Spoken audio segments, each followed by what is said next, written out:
ရှုခွင့်တော်တော်လေးကိုကောင်းတယ်ခင်ဗျာနော်ဘာမှဒီဘေးမှာတောင်ကုန်းကြီးအမြင့်ကြီးပဲခင်ဗျာနော်ကြည့်ပါ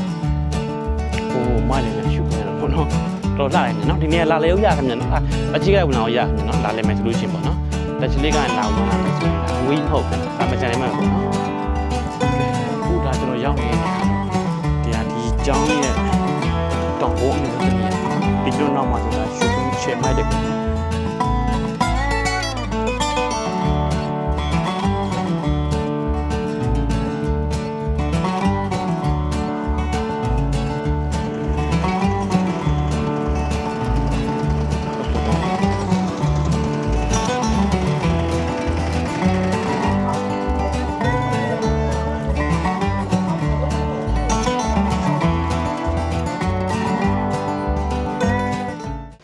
ဟုတ်ကဲ့မင်္ဂလာပါခင်ဗျာကျွန်တော်ဒီနေ့ရောက်နေရတော့ဒါမဲ့ဆိုင်မြို့ခင်ဗျာနော်ကြောင်းကျောင်းရဲ့နောက်မြေကဝတ်ထန်းဆောင်ဟင်ပေါ့နော်ဖယာနာလို့ခေါ်တယ်ခင်ဗျာနော်သူကမတကားအခုလည်းရှိတယ်မှာပေါ့နော်မကြည့်ပါလောက်လှတယ်ခင်ဗျာနော်ဒါတော့ချိပြဲဝင်လာလို့ရတယ်ခင်ဗျာနော်နေဇက်ကလာလို့ရပါပေါ့နော်အခုကျွန်တော်တို့အက်ဒီကိုရောက်နေခင်ဗျာနော်ကျွန်တော်မိသားစုအောင်လာတာခင်ဗျာနော်ငါးစာဝယ်မယ်ခင်ဗျာနော်ငါးစာဝယ်မယ်ပြီးရှင်ပန်းဝယ်မယ်ပေါ့နော်ပန်းနေပါကတ်လို့ရတယ်ဆိုပြီနော်အော်လိုက်ဒီအောင်ပန်းနေဒီအောင်ကြီးစီအနည်းနေကြတယ်နော်ครับသူကဒီမှာကြည့်ပါခင်ဗျာနော်ကြည့်ပါလောက်လာပဲတောင်ကြပြရန်ပေါ့နော်ပြောမှဆိုတောင်ဆောင်ရဲ့ဘေးမှာပေါ့နော်ဒါကကျတော့ရေကန်ကြီးခင်ဗျာနော်ဒါကကျတော့ကြီးလောင်ကန်လို့ပြောမှာနော်ဒါကြီးလောင်ကန်ဒီငကောင်ရဲ့ဒီတရားပေါ်မှာကျတော့ငကားနှစ်ကောင်ကြည့်ပါခင်ဗျာဟုတ်လို့မကျွန်တော်တို့ခုနကမှငါးသာကျွေးမှာခင်ဗျာကြည့်ပါခင်ဗျာဒီမှာငါးရအကြီးကြီးခင်ဗျာနော်ငါးကြီးတွေ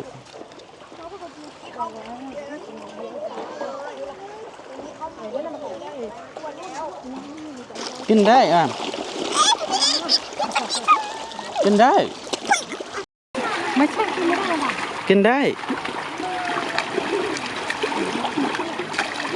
โอ้จีบกินได้อ่ะกินได้นี่เหรอ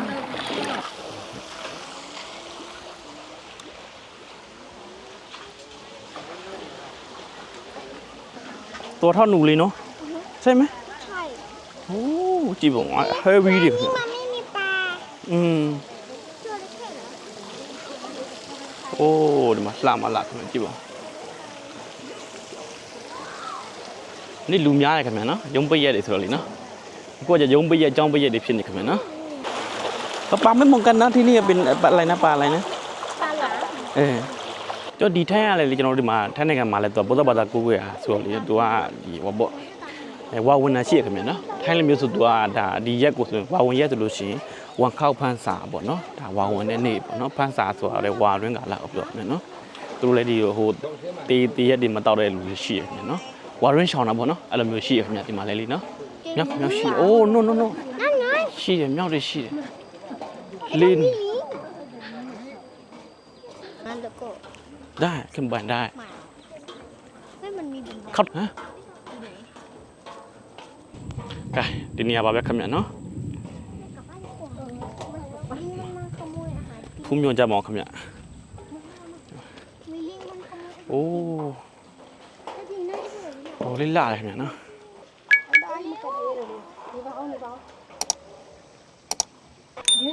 โอ้กูว่าเนี่ยวนตัวมาโอ้มาเงาเลยชี้เนี่ยเนาะโอ้ဒီမှာကြည့်ပါမယ်နော်ဒါလိုင်းတရားလေးပေါ့နော်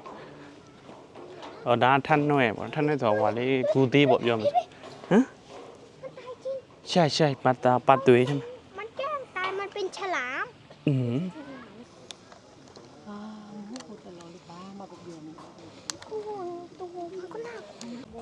ကဲကျွန်တော်ဒီဘက်ကိုရင်တော့မှာခင်ဗျာနော်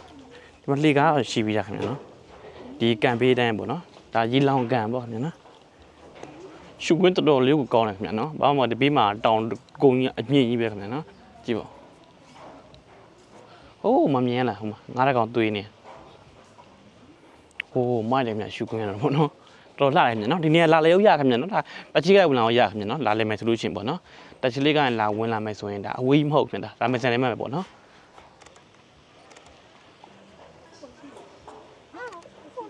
Chai. Ponto. Okay, don't sub door, Macamiano. Toto will laugh, you know. Don't come out of me, that we move in upon. So now, I'm so near to achieve, you know. Rapojon to our yabon. Oh, I don't know the whole Korea when we are, Korean, you tell her, you know. We want to laugh. Ngõ đi ôm nhai biết không nhỉ nó, ôm mà ngã thì này mà còn làm gì nè, nó, chịu, này, đã, cho sòn, chịu, biết không nhỉ nó, đi mà chỉ mà xì đi chỉ được nhỉ nó,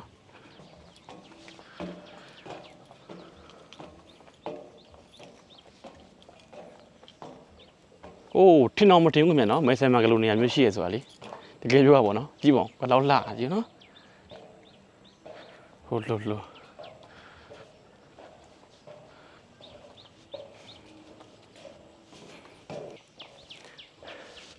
Okay, mà phun nhiều bọt không nhỉ nó.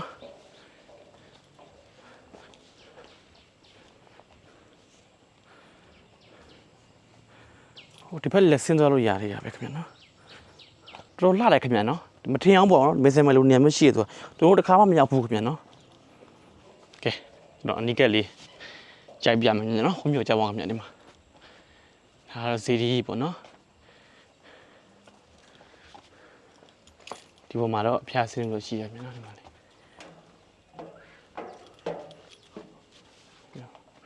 Thì cho sòng đi hay mà bỏ nó. Tôi mà lấy gì đi xịt không nhỉ mà.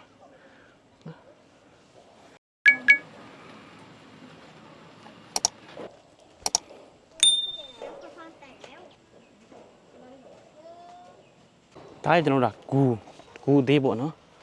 cu tê, thế theo nó già, cu tê,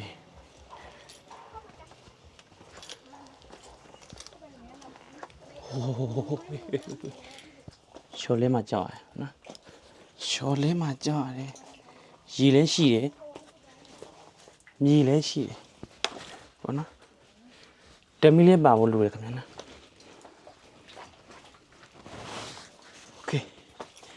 Đó là lâu về cái áo thề rồi, quên mẹ rồi nó, hoa bò, biết mà rồi, cái nào con này show gì mà show mà cho là mi gì cái nó, mi gì này, mi gì á, rất chán à bọn nó, thì tham mà ya,ถ้ากูดีbọn nó, đã than nuôi là khó đấy các bạn.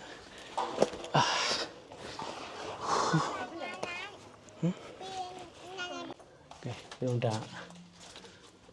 cú chi bữa nó cú chi đều cho lại cái mà cho lấy hàng tinh mà mình ham hổ phun nhiều cho bọc nữa đi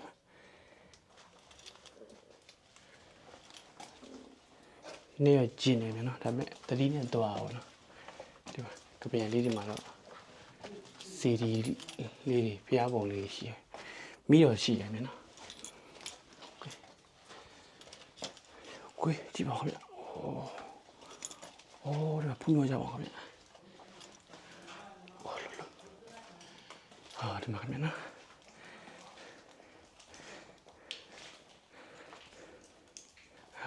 bao đi lấy gì khá là oxygen nhà bia bọn nó đi mà mẹ nó điều đạm mà mẹ nó mà điều đạm bổ đạm bọn nó mà lấy cái gì mẹ lơ mà lấy cái gì tua đi gì á cha này thôi show ra bọn nó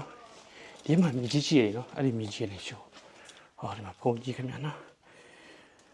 tao nó bột ra làm gì bắt sang cái đi mà làm việc lưu cái này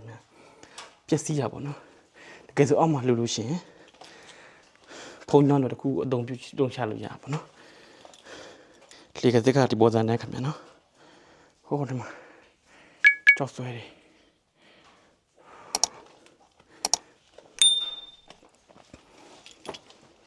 ပေါ်ကြောင်တက်ပြီးတော့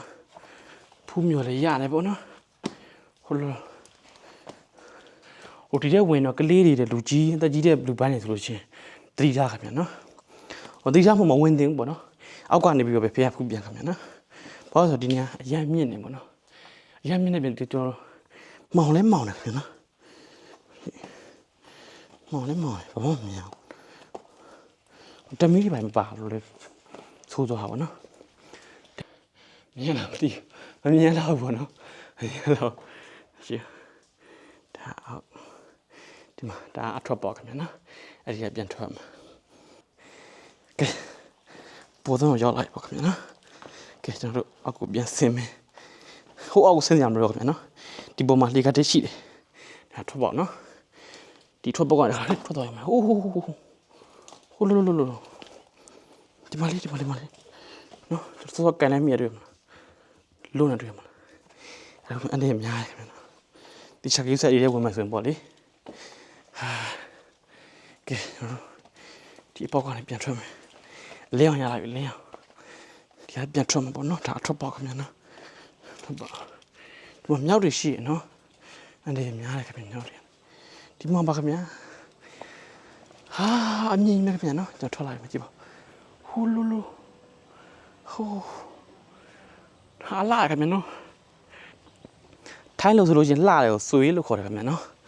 ဆွေမလေးဆိုလှတယ်ပေါ့နော်ရမ်းလှတယ်ပေါ့နော်ဒီပေါ်တက်လို့ရတယ်ခင်ဗျာနော်တက်လို့ရတယ်ဟာထန်းကြိုင်ထန်းဆိုတာ sorry ထန်းဆိုတာထိုင်းလူမျိုးပြောတာခင်ဗျာနော်ထိုင်းလူမျိုးထန်းဆိုတာဂူကိုပြောတာခင်ဗျာနော်ဂူကိုပြောတာဂူကြောက်ဂူအကုန်လုံးပေါ့ဂူအားလုံးထန်းလို့ခေါ်လို့ရတယ်ခင်ဗျာနော်မြောက်ရှိတယ်မြောက်ခင်ဗျာမြင်လားမသိမြောက်တရားမြောက်တယ်အန်တီအများ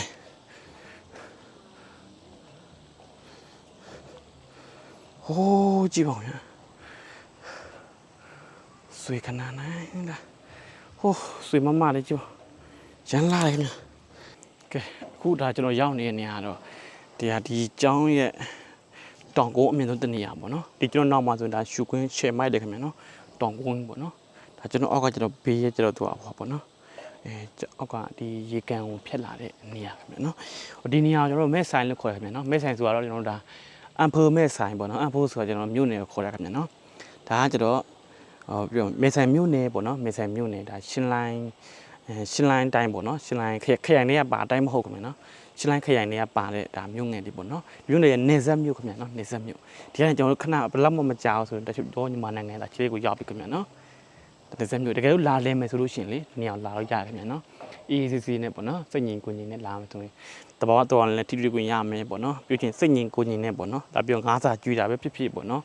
ကူထဲမှာဝင်ပြီးဖျားဖူးတာပဲဖြစ်ဖြစ်ပေါ့နော်ဒီမှာလာတော့ရတယ်ခင်ဗျာနော်ကောင်းမှုကုသိုလ်တွေကလုပ်လို့ရတယ်ဒီမှာအများကြီးပဲငါးစာကျွေးတာလို့ပါလို့ပေါ့နော်ပြီးရင်အထဲထဲမှာဆိုလို့ရှိရင်ကျွန်တော်တို့ဒီမှာဘိုးကြီးမှာသင်္ကန်းတွေပါတယ်ကတ်တာပေါ့နော်အဲ့လိုမျိုးလုပ်လို့ရတယ်ခင်ဗျာနော်ကြည့်ပါဦးခင်ဗျာနော်ရှုကွင်းကတော့ကျွန်တော်အပြန်ဆင်းမယ်ခင်ဗျာနော်ကျွန်တော်မြောက်ဒီကိုနီးခဲ့ရိုက်ခွင့်ရခဲ့တယ်ခင်ဗျာနော်ပြီးမှကျွန်တော်ကင်မရာကြီးရနေဗီဒီယိုထဲမှာထည့်ပေးမယ်ပေါ့နော်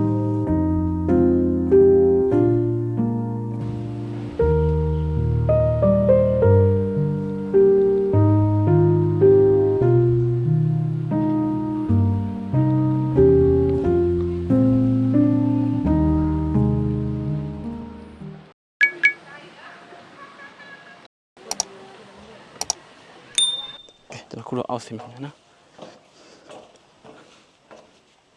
ဒါဘောဆုံးတမြင့်ဆုံးပေါ့နော်ပြောမှဆိုနော်ဒါပြောမှဆိုကူရအထွက်ခင်ဗျာနော်ကူအောက်ကနေဝင်လာပြီးရှင်အဆင်လေးတက်လာပြီးရှင်အောက်ကိုပြန်ထွက်လာပေါ့အပေါ်ပြန်ထွက်တာ sorry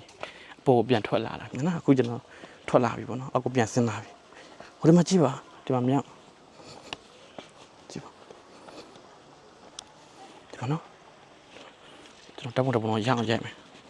တူလေ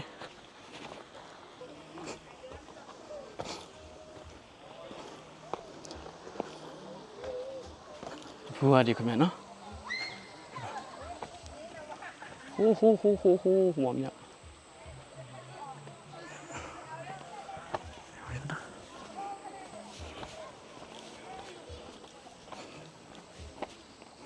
ဒီနေရာကိုကျတော့ကျွန်တော်တို့ထန့်ဆောင်ဟင်ဖယာနာလို့ခေါ်တယ်ခင်ဗျာနော်ထန့်ဆောင်ဟင်ဖယာနာပေါ့နော်ကူကနှစ်ကူရှိတယ်ခင်ဗျာအသေးနဲ့အကြီးနဲ့ပေါ့နော်ကဲကျွန်တော်တို့နောက်ကူပြန်ထွက်လာပြီခင်ဗျာနော်ဟိုးမြောက်တယ်ဟိုမှာဒီလေကားပေါ်ရောက်နေခင်ဗျာနော်ဒီတရားပေါ်ရောက်နေလေကားမဟုတ်ပါဘူးတရားပေါ်ရောက်နေကြည့်ပါဒီဘက်မှာရှုခွင်းအောင်ရှယ်ပဲခင်ဗျာနော်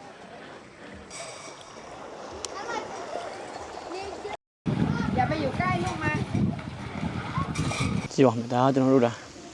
ဘေးတိုက်အများနဲ့မြင်ခွင့်ပေါ့နော်အဲ့ဒီတရားလေးပေါ်တိုင်းကျွန်တော်တို့ဟိုးဘက်ကိုသွားရချင်းချေးပဲခင်ဗျာနော်တရားချေးပဲမီတာ600 900လောက်ရှိမဲ့တင်နေခင်ဗျာနော်အဲ့လောက်ဝန်းကျင်ခင်ဗျာနော်တစ်ထောင်လောက်ရှိမလားမသိဘူးဟိုဘက်ကအကုန်လုံးအပေါက်ဆိုလို့ရှိရင်ပေါ့နော်အဲ့လောက်ဝန်းကျင်တော့ရှိတယ်ခင်ဗျာနော်ဒီဘက်ကကျွန်တော်တက်တော်လေးနဲ့ကြည့်ပါမယ်စိတ်နှမ်းဆူပြေးပြီးမှကလေးတွေနဲ့လာလဲရတယ်ခင်ဗျာနော်ကလေးတွေအတွက်ဒီမှာမုံနေပါရဲ့ဝဲကျွေးပေါ့နော်ကစားစရာတွေနဲ့ဒီမှာဆိုဆိုလေးမြတ်ခင်ဗျာနော်တရိပ်ပေါ့တရိပ်ကလေးကလည်းကောင်းတယ်နော်ဒါကျွန်တော်တို့ကပေးတဲ့မြင်ရတဲ့မြင်ကွင်းခင်ဗျာနော်ကြည့်ပါမယ်နော်ကျောင်းကြီးကျောင်းပေါ်ဒီဟိုပါပေါ့နော်ဖျားရှိသွားတယ်ဂူသွားတဲ့နေရာပေါ့နော်ဒီလမ်းလေးရနေပြီးဝင်သွားတာပေါ့နော်ဟိုးဘက်တောင်ရဲ့ကပယံအတိုင်းပေါ့နော်ဖျားလေးတွေဖူးရင်ပေါ့နော်ဟိုးဂူထဲထိလည်းပြောင်းဝင်ဖူးရတယ်ခင်ဗျာနော်ဒီမှာစားဆိုင်လည်းရှိရခင်ဗျာနော်ဒါအာဟန်သွန်းဖိုးပေါ့နော်ညောင်ပင်စားတော့ဆိုင်ပေါ့ဟုတ်တယ်ညောင်ပင်စားတော့ဆိုင်ဒီမှာစားစရာလည်းဝယ်ထားရတယ်ကစားစရာလည်းရှိရခင်ဗျာနော်ဟိုမှာ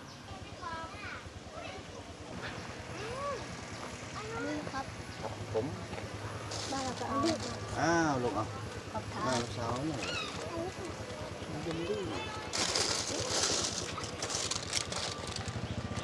เดี๋ยวซะก่อนซะแล้วก่อนก่อนตัวมีก่อนอร่อยไหม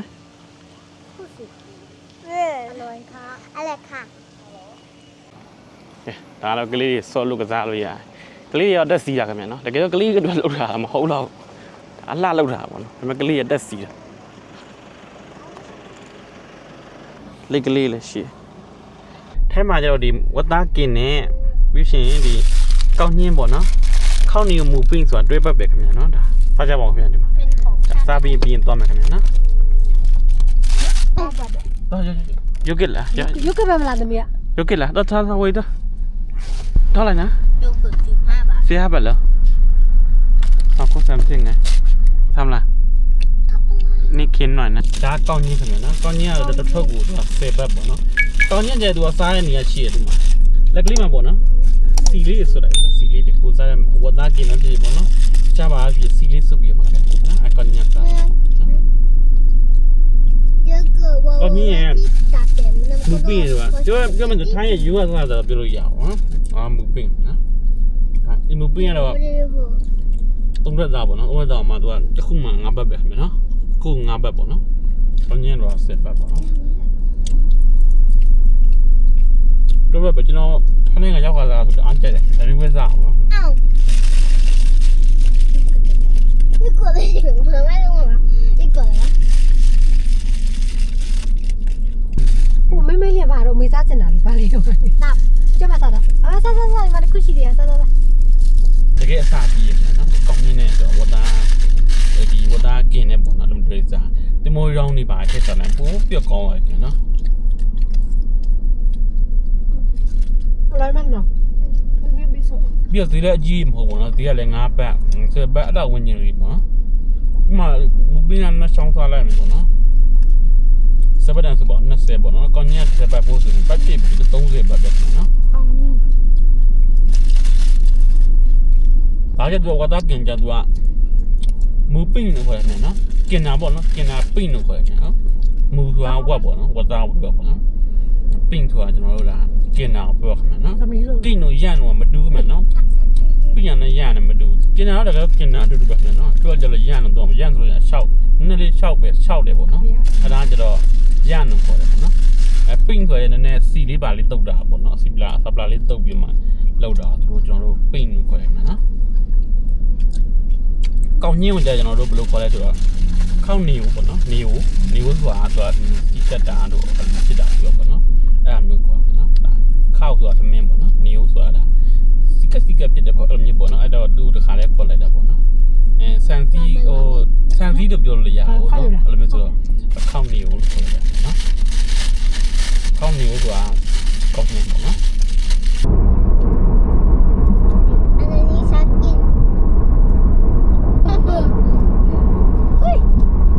ကဲအခုကျွန်တော်တို့ဘယ်နေရာရောက်နေပြီလဲခင်ဗျာကြည့်ပါဦးဒီမှာခင်ဗျမြစ်ကမ်းပေးရောက်ပါတယ်ခင်ဗျာဒါကျင်းဆယ်မြို့ခင်ဗျာနော်ကျင်းဆယ်မြို့ခင်ဗျာနော်ဟိုဘက်ကလာဝန်နိုင်ငံပေါ့ဒီဘက်ကကျင်းဆယ်ပေါ့နော်ကျင်းဆယ်ဒီကမ်းရိုးပေးမှာကျွန်တော်တို့စားလို့တောက်လို့ရတယ်ပေါ့နော် AC အနားယူမှန်းဖြည့်ရင်ပေါ့နော်ဒီမှာခင်ဗျာကျွန်တော်တို့ဒီကန်ယူပေးလေးတယ်ပေါ့နော် พ่อเห็นกุ้งเต็มไหมกุ้งเต็ม လား เมื่อกี้มันน่าทิ้งมากแต่ไม่กินหรอก လား ไม่กินหรอกไม่กินหรอก หน่วยไหมเดี๋ยวมีแล้วค่อยไปนะဒီအပေါ်ဆောက်ဆိုင်နေမယ်နော်ဒီကန်ယူပေးမှာဒီမှာခုံလေးရှိအပေါ်မှာပေါ့နော်ဒီခုံလေးတွေမှာထိုင်ပြီးတော့နားယူပန်းဖြည့်ရင်စားလို့ရတယ်ခင်ဗျာနော်စားတော့လက်ကောင်းတယ်ခင်ဗျာနော်ဒီမှာဒီသမင်းကြောတို့ပေါ့နော်ပင်နေစားတို့ပေါ့နော်ဒီထိုင်းစားတွေလည်းများစွာရတယ်ခင်ဗျာနော်ဈေးအကြီးမဟုတ်ပြန်ပုံမှန်ပဲခင်ဗျာနော်တခြားနေရာနဲ့အတူတူပဲပေါ့နော်ဒါမြစ်ကြီးပေါ့နော်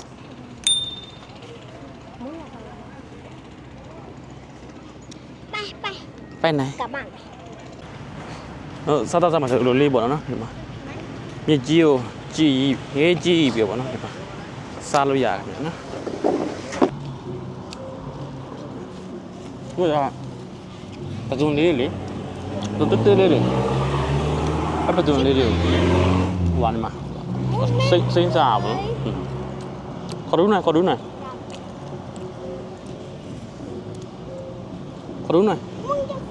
မာဒီမာ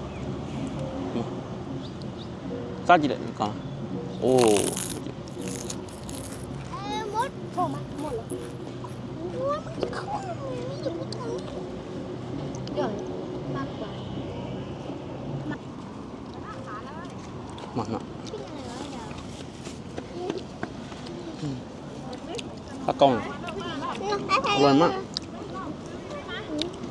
มันอะว่าลืมเล่าถามเนาะตามอยู่ซะကျွန်တော်တို့မသိဘူးခင်ဗျာဒီကြည့်ရတာကျွန်တော်ဖူးဘလော့ကာတွေစားတွေ့ဝဲထင်ပါလေကလေးတွေအတင်းနဲ့ပူစားပေါ့နော်ကျွန်တော်တို့မသိဘူးဒါတွေရှိမှလည်းမသိဘူးပေါ့နော်ကျွန်တော်တည်းကသမိုးကြောင်းထဲမှာပစုံအစိမ့်ထဲတာပဲသိရပါတော့ဒါပေမဲ့ကလေးမျိုးရှိရဆိုမသိဘူးအခုမှသိရသူတို့ပြောလို့သိရဒီအငယ်မလေးကဲကျွန်တော်အောက်နားကဲရမှာနော်မြစ်ရတော့မကြည့်ဘူးခင်ဗျာနော်မြစ်ရတော့ဟိုကနောက်နေပေါ့နော်မိုးတွင်းဆိုတော့လေနော်မိုးတွင်းဆိုတော့နောက်နေတယ်ပေါ့နော်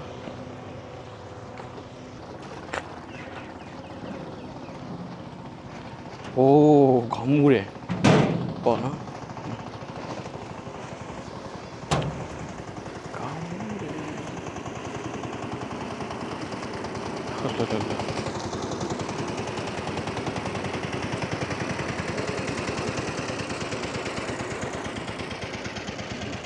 ရတော့နောက်နေရမြန်နော်ဝါလူပေါไปตัว ตรงนี้แหละสบาย จะไว้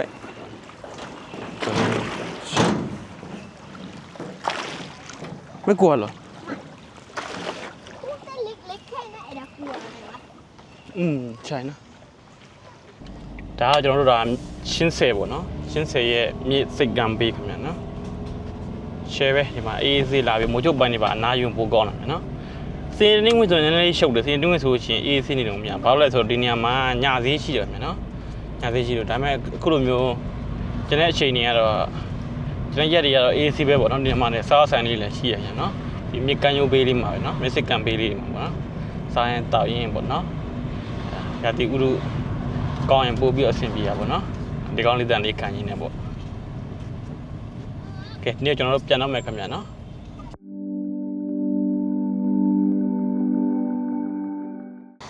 ဒါကျွန်တော်လမ်းတစ်ထောက်ခင်ဗျာနော်အခုကျွန်တော်တို့ပြန်လာပြီပေါ့နော်ဒါလမ်းတစ်ထောက် လမ်းနေရတော့ထိုင်းနိုင်ငံတော့ share ပဲခင်ဗျာနော်မကြည့်ပါဟုတ်လမ်းနေတော့ share ပဲခင်ဗျာနော်အောက်ကပြောင်းမှုကင်းနေခင်ဗျာနော်ပြောင်းမှုကင်းဟိုမှာစိတ်ကပြောင်းဟိုအစားမှုလေဗာလဲဘောစကန်ရွက်ညွှန်စားနေတာလေဒီမှာစေတမန်ယောက်ကတော့